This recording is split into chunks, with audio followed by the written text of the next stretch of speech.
Hello guys,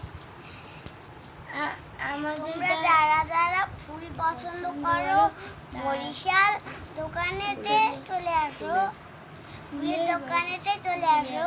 সবাই এই ভিডিওটা দেখবে, সবাই মন দিয়ে আশীর্বাদ জানাই। এই দেখেন ফুল,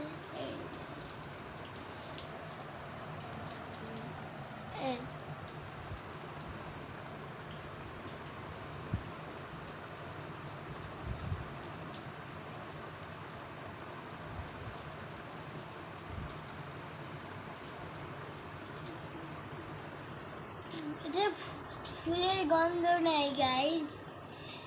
এই ফুল কিন্তু যখন বাজারে দেখবেন তোমরা কিনে নেবেন, কেন এগুলো অনেকদিন পর পচে নষ্ট হয়ে যায়। তোমাকে তো তুমি